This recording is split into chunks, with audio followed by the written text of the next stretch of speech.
Hello, everybody, and welcome to today's podcast. Today, it's an absolute pleasure to be joined by the fashion designer and icon, I think now, Richard Quinn. Richard, welcome to today's podcast.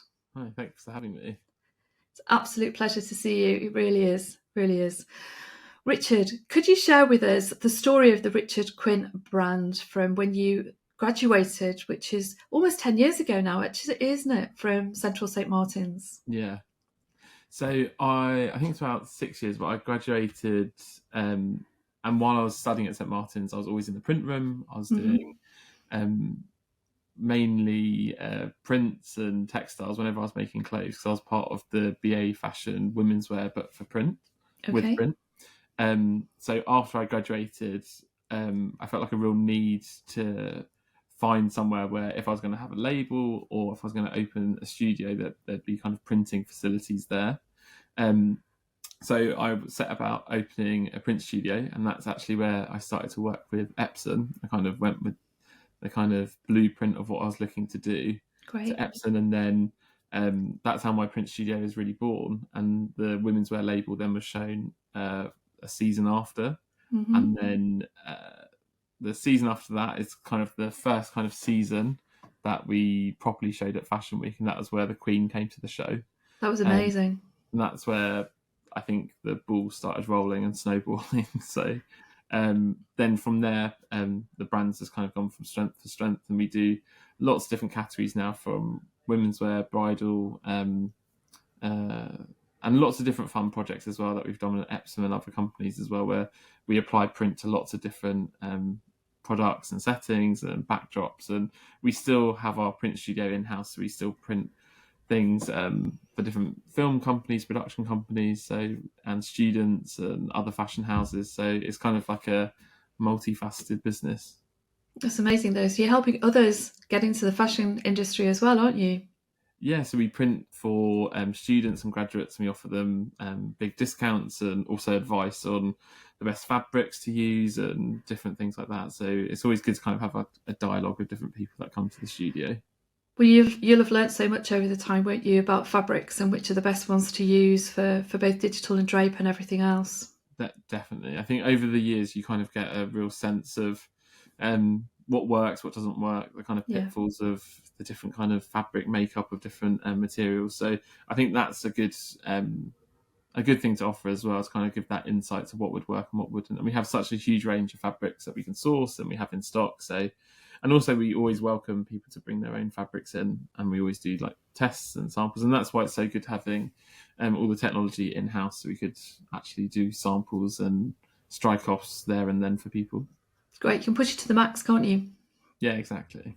Yeah, with no fear of breaking it these days, really, especially when you're using dye subs, because it's kind of paper. It's just a question of the dwell and the heat settings, isn't it, really? Especially when experimenting with new fabrics.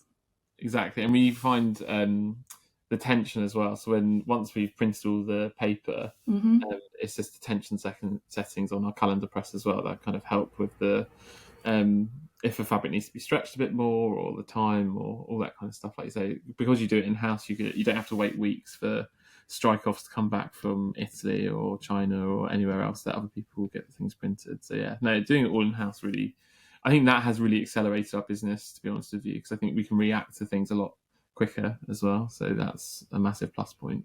You close the whole circle, don't you? Yeah, exactly. We make all the clothes in house as well, so we've got our Do own. you? I didn't know that. Yeah, so we've got our own. We've got our own photo studio here, sewing studio, and pattern room, and then we've got a whole big print studio as well. So we make everything under one roof. So, like you said, it really does close that circle. That's great. And I guess you get to know your fabric suppliers really well as well, sourcing and getting them to find fabrics that you particularly want as well. It's so exciting. Yeah, definitely. Like, especially if we have sourced like an end of roll or something like that, and then it goes into production. It's really great having that kind of link to so many different fabric mills, and we send swatches, and they can either weave us the meters that we need, or they can source us the actual fabric we like. Yeah. They match it basically, which is It's great. amazing. So you're an international brand now, Richard. Yes, we make clothes for people all over the world. So we do both ready to wear and bespoke. Yeah. So we make a lot of bespoke pieces for people in the Middle East, especially for Yeah. a lot of bridal in the UK and Europe. And then we ship all over the world with our ready-to-wear. So, so we're getting about, for sure. Busy. Yeah, which is good. Like to be busy. Absolutely, yeah. It's a good problem to have, isn't it? Definitely. It's great. So tell us, Richard, what inspired your latest collection? And I was lucky enough to attend that catwalk, which was amazing. So congrats on that.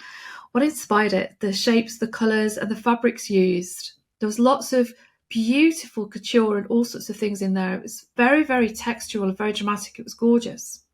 Oh, thanks. Yeah, that's kind of the main kind of thing that we really wanted to push, like the really intricate embroideries, the really intricate prints, really vibrant prints, really deep colour prints and shades, and that's what we can print all in house with the Epson technology as well. All those kind of colour tests, we really can perfect the depth of colour with everything that we do. And yeah, the kind of aesthetic of the brand, I guess, is that kind of couture inspired, kind of very elegant and quite sharp cutting, I guess, but that kind of like beauty in clothes. So we want people to be able to view the collection and women to say, oh, I love that dress. Can we do? So even if something's like a real showpiece, we always have an element of being able to bring that into reality as well. Yeah, there were lots of statement pieces in there, weren't there? Yeah, I like a catwalk to be a proper catwalk and have things that will catch your attention, but things that can be translated into ready to wear as well. Yeah. No, so important, especially for stocking online and all of those things that, like you see, you've got the off the shelf items, and then taking it to the next level with those beautiful collectible pieces. Really, Richard. Yeah, exactly. Absolutely stunning. So good. Richard, I have to ask you this question because you are very unusual as a fashion designer in that you have such a bold and instinctive and a practical love of both the print design and the actual printing. Why do textile designs continue to inspire your work? I think even when I was studying and looking at things that I was drawn to or researching or referencing, it became like a real pattern that I liked things that were really embellished or something like a surface design or textile that would really enhance the shape. I mean, I really like the beauty of block colours. We still do that ourselves, but I think that's really why I went for fashion print. I always was just drawn to that kind of surface textile, and that you can really make a fabric your own and really distinctive and really, really personal. You can really bring a fabric to life. Just even florals, we obviously do lots of florals, but even just like the tone of how you draw them, or it really can kind of set a mood to the garment that you're working on. But I've always been drawn to that. So that's why, exactly what I said before, that's why it was really important for me to be able to make my own textiles in the same space that we make the clothes. Amazing. And do you think when you're creating something, which way does it work? Do you think about the pattern for the fabric it's going to go on, or do you get this great fabric and think, oh, I'm going to put this on there? I think it can work both ways, but I think we develop them both simultaneously. And we'll do a fitting and then we'll be working on prints at the same time, so we'll have all the strike-offs in the fitting. But again, that's why it's so great having it in-house. If we want something to be really big or really small, we can really quickly just do a strike-off and quickly put through the print tile, print it at different scales, do a strike-off and have it in the fitting within the next 20 minutes. So I feel like that is a key to how collections are developed here, like having everything in one space. But I think that doing all the prints in-house actually they kind of inform each other, I think, because even if like the back cape of a dress is quite small and then we blow a print up really big, like, oh, let's make that bigger, so they kind of inform each other, I guess. Create the drama. Yeah, exactly. No, it's beautiful. A bit of drama. Yeah, we all like a bit of drama, Richard. It was fantastic, and I really did note actually the varying scales, because in your earlier collections things were very large, and on some of the garments that we saw for the spring summer 2023 collection, you could really see that scale, and lots of panel prints as well. Some beautiful, skirted panel prints and beautiful patterns moving up the garments. Absolutely lovely, and I guess you fit different tastes in doing that as well, don't you? Yeah, definitely. I think especially on the runway, it's really great to have a statement, because it's always going to be an image that you see on like Vogue runway, and that's kind of what circulates. But it is also nice to have those kind of, where it's like a softer print or a ditzy floral, to kind of slightly be a bit more relatable to the customer as well, which is quite nice. But then you'll get a selection of customers that want things bigger, brighter, bolder. So it really does, it's different levels of tastes. Yeah, I guess that's the joy of dye sublimation printing as well, isn't it? That you can get those incredibly bright shades on so many different fabrics. No, definitely. I think that's the thing. I think the depth of colour, even when we've printed direct to fabric like cottons or silks, it's very, very difficult. And even if we send a strike off of our dye sub to a supplier that's doing us, so it's very difficult to get those tones. They're almost luminous, some of the tones that come out. And the depth of colour that you get with the Epson printers we have is kind of unrivaled. And you it's very difficult to do a jet black on different fabrics, but I feel like the substrates with the sublimation, you get that real depth of colour, and I think that is a massive reason why the prints show exactly on the fabric how they are on screen. I feel that saves so much time. Yeah, because you're in complete control, aren't you? You're controlling your own ink limits, your dwell, your fabrics, absolutely everything. You're not beholden to an external printer who might be saving ink or speeding it up. Or we find that when people come with a file and they'll come with a strike off, and they'll say, "Oh, we got this printed in X place. Can you match this colour?" And we're like, "We can definitely do better than that colour." Because what they think is black, once we print it out on the full charge setting, and they get it, so it's exactly how they have it on their screen. They kind of, once you show them the difference, they are kind of flabbergasted that you can get it as deep as that. But that's the thing, that, and the depth of color, even if we had like a rose with about 10 different yellow tones in it, each one are going to show up. It doesn't just merge into one flat kind of dull color. So that's why we've stuck with it since the beginning. We haven't, even when we've seen different technologies, and we have lots of fabric mills coming here and saying, "Oh, we can do this, we can do that." But they can never match the colour that we get in-house. That's the thing, that's why we always stay with it. Fantastic. Richard, who would you say are your target customers for your collections? Well, who do you picture when you're designing your apparel collections? I think I see a show for everyone, because I used to look at shows even when I didn't buy clothes and all that kind of stuff. So I feel like there's like a creative kind of pull to the brand. I feel like people like to see, and I like, that's a drive to why I do collections. And then you also have the customer who only buys couture and bespoke, who will contact us and just want special pieces. They won't want any sort of ready to wear. But then we obviously have like the customers that will have a wedding or a christening or something like that they'll be looking for a specific dress that's more ready to wear based.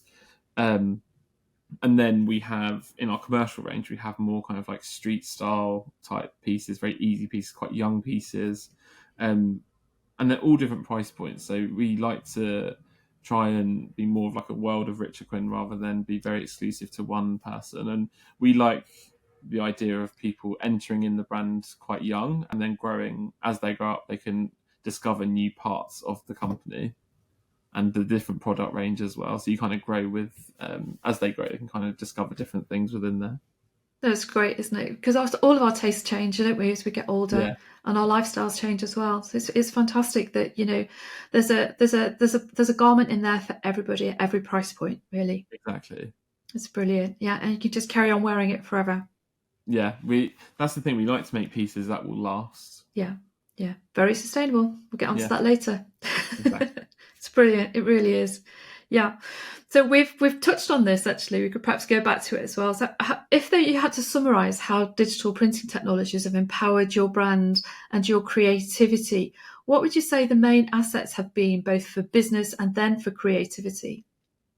I think for business, we have a print company within our company, so that revenue is great to have, and it's really good to have like a constant stream of income, and it's very quick, easy. Software's really easy to use. The printers are reliable. They're very robust. They use inks and papers that are readily available on the market. It's not a very specific thing. So I know it sounds stupid, but even I was speaking to another printer a few weeks back, but they discontinued the inks that go into their printers. So it's very difficult for them to, and then they were trying to adapt different cartridges and all these different things. So that's a main positive as well. It's the ease of use of it and how reliable they are. But in terms of our creativity, like I was saying, if we're in a fitting, we want to quickly change a colour of a print or make it bigger, smaller, we're not having to print it out of a photocopy and stick loads of different things together and then wait 4 weeks for it to arrive, or 2 weeks, or even a week. Things happen really, really quickly. So we like to work at that kind of pace. So to actually have it in-house, and we can do all our production runs on it, and everything happens here. And now with Brexit and all these different added charges when you make things outside of the UK, it's kind of like a luxury to do it in-house. It is great. And I guess, sticking with the same technology, with the same ink sets and everything as well, you've got absolute repeatability, haven't you? Exactly. So it's funny that you say, actually, because people sometimes refer back to pieces we made years ago and say, oh, I can't find this, can you remake this? And when it's really nostalgic, because when we make it and you see it on the stand, you're like, God, it is exactly the same. It's amazing, isn't it? Yeah. And even in the archive, the colours that you see on all the original fabrics, we all have the original kind of strike-offs that we've done, and it's so easy to match them. That's the thing. It's very difficult to find technology where it goes from screen to fabric exactly how you want it to. Yeah. But in such a fast-paced world, you've got to meet the customer's expectations, haven't you? It has to be right. Yeah. And the output can be massive. You can do hundreds of meters per day, which is great. Yeah, that's amazing. It's really, really good. Richard, how would you say your business has changed in the last few years? Do you see, you've, as you said, you've just moved offices, you've moved the factory and the studio. Do you see yourself creating more of everything, or do you see yourself creating more personalised or more on-demand garments? Kind of, what's the future business plan look like? We moved. Our original studio was actually in a railway arch. So fantastic. it was great for the time. It was a laugh to be in there, and it was great. But now we've moved to a nice big factory warehouse, so where we've got our own big print room, like atelier, sewing room, cutting room, a photo studio, offices, and everything's like a lot more space, and it's a lot easier to work, I think. But in terms of how the business changed, that's obviously great to have more space. But I think in terms of the customer, I think the products developed a lot. I think what people are really drawn to, especially massive parts of the business now that have really developed, like the bespoke service, the kind of couture service that we offer in bridal, and also bespoke prints. A lot of people want a shape from the runway, and they'll want a very specific colour, or so we can do that on demand in-house and send that. So we've noticed a real trend in people who want almost like a ready-to-wear piece, but a one-off with like a different print or mixing different things.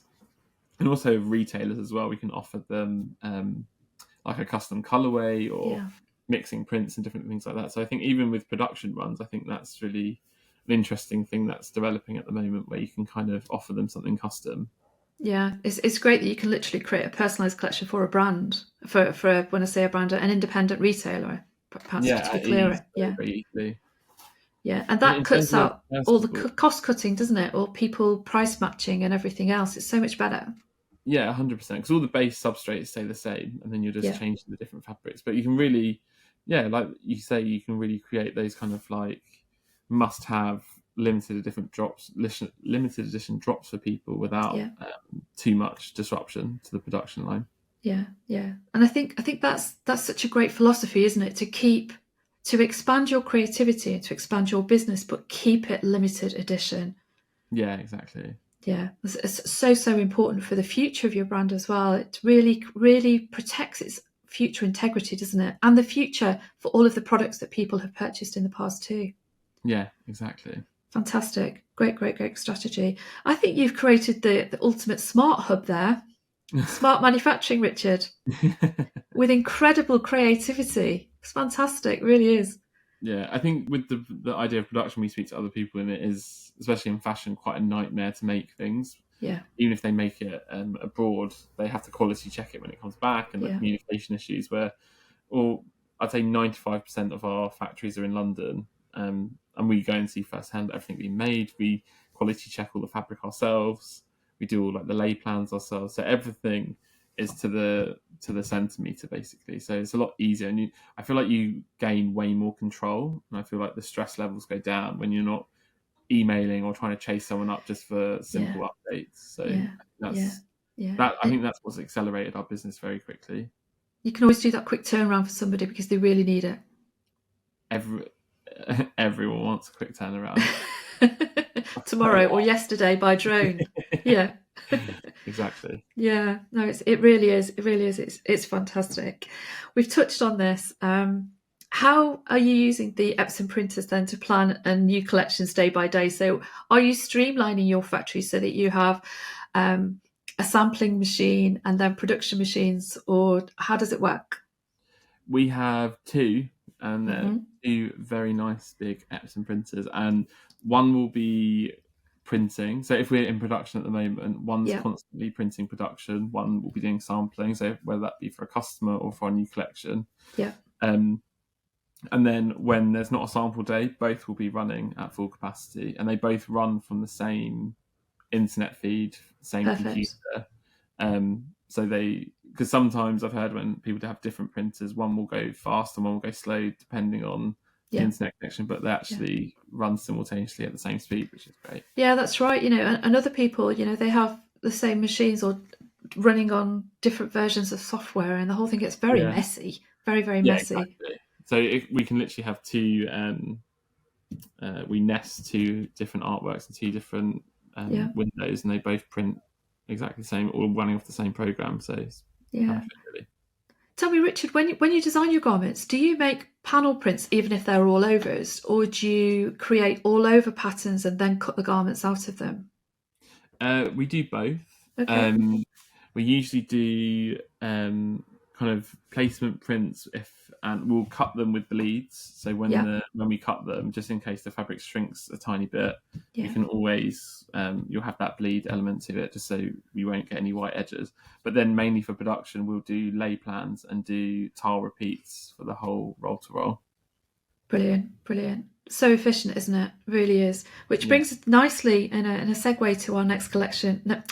Your next collection, and the topic of sustainability, really, in production. It's a huge challenge, sustainability, for the fashion industry in general. How does your collaboration with Epson help you achieve your sustainable strategies and the SDGs for your business? I think since the beginning, it was all about growing a company that can be as sustainable as possible. But I feel like with the Epson technology, it made it quite easy for us, because the only waste that comes with it is the paper waste that we get picked up and recycled with the company, and there's no water waste that goes into filtration system. You can print on demand, so you don't have like lots of surplus fabric hanging around. We do really specific lay plans, so we get as much as we can out of the fabrics. So there's real steps that we've put in place where we're not like carting things all over the world to get it printed here, then finished here. Then there's so many products with like a huge life cycle, and I think they say the average amount of countries before you put it on your back is the garments traveled more than you have. It's been in 6 countries before it gets delivered to your door. That's what they say. 1,000 touch points, 1,000 hands on every product, which seems unbelievable, but that's what they say. When it's moving all over the globe. So I feel like when there's so many amazing fabrics that are recycled fabrics now that you can sublimate, there's so many. Once you get into it, you can really kind of pick away and see this at every level that you can implement something that will be really positive for the environment, which is great. That's great. How are you finding recycled and sustainable fabrics? I don't mean how you're finding them, like how you're sourcing them. Are you finding them in great supply, lots of great things coming up and continuity of supply? Yeah, definitely. I think now, I think maybe if we're having a conversation like 10 years ago, it might have been a Yeah. bit more of a niche thing. But I feel like even at um, Premier Vision, they've got a whole future textiles part now, and they've got every company that's making fabrics now have got a huge division devoted to recycled and reimagined fabrics. And we found loads of kind of base fabrics that are readily available. So yeah, it's actually fine for the majority of fabric, especially like chiffons we use quite a lot. Great. So yeah, so it's Yeah, been that's great. great. Do they expect to pay more for them, Richard? Um, no, I think that's something that we haven't noticed because Great. I feel like to get someone to change to something, I think Yeah. the baseline of the product. I think everyone's always going to talk about money in terms of why can't. If it was significantly more expensive, I say I don't think people would go for it anyway. Yeah. But I feel like if it was like slightly more expensive, we'd still opt for the recycled version. But we haven't noticed like a huge jump in price at all. That's a huge step forward then, isn't it, really? Because it should Yeah, be norm. It should be, yeah. exactly. I think, perhaps in the next couple of years, we won't talk about sustainable fabrics. We just expect them to be responsible. Yeah, exactly. But it's good to Yeah. see all the steps that everyone's putting in place. Oh, it is. And, just beyond, kind of lockdown a couple of years ago, it's amazing to see the momentum and the acceleration, isn't it, of availability. Exactly. It is. It's a huge step forward, and we need to keep accelerating those steps to a sprint, don't we? Yeah, definitely. We do. Richard, finally, the fashion cycle never stops, and you look incredibly calm today in such a fast-paced world. You really do. What's next for the Richard Quinn brand? What exciting new developments and products can clients look forward to in the months ahead? So we're in the months ahead. We're launching our own ecom. That's one thing that's Great. always been kind of like a running joke with any of our clients because they can never find our website. Okay. That's we always just have like a holding page, which in Yep. a way I think's made more mystique, and they've somehow Yes, got a that's whole true. like Yeah. personal emails and things like that. So we're going to be doing our ecom, and then in Yeah. terms of products, we're also starting to develop for 2000. We're developing it now, but for 2024, like a homeware range. Oh, So that's really interesting. yeah, so we made like lots of sofas and seats and rugs and wallpapers and things like that for pop-ups that we do and Yeah. for both clients, but that's the next step going into homeware range as well. It's funny you say that because when I came to your show, I was looking at your a makeup launch, Yeah, which they are those beautiful, beautiful little lipsticks and little compacts and everything. They're so, so pretty, which again shows how amazing it is that we can have massive, huge, huge florals that using digital technology scale down to a tiny little lipstick and look absolutely beautiful. that's And I can exactly what I remember, love. And yeah, I can remember standing there and thinking, wow, these are just incredible wall coverings, incredible yeah, furnishings. They really are. exactly. So that's kind of the next step I say we're about to take. That is so exciting. And you think that'll launch in 2024? Yeah, we're looking for 2024 launch for that. Wow, can't wait. Richard, so much going on, so much going on. And it's so fantastic to see you being so practical about everything. Yeah, You're absolutely in control of your brand, aren't you? yeah, exactly. It's brilliant. Thank you so, so much for joining us today. It's been Yeah, an anytime. absolute pleasure to talk to you, and I will continue to stalk you as I have been doing for a very long time because I just love your collections. I just love the passion that is in all of the designs and everything that you do. They're so vibrant and they're really energizing. It's a Oh, wonderful, thank you. wonderful brand, Richard. Thank you so much for joining us. Keep in touch. Will do. Thanks so much.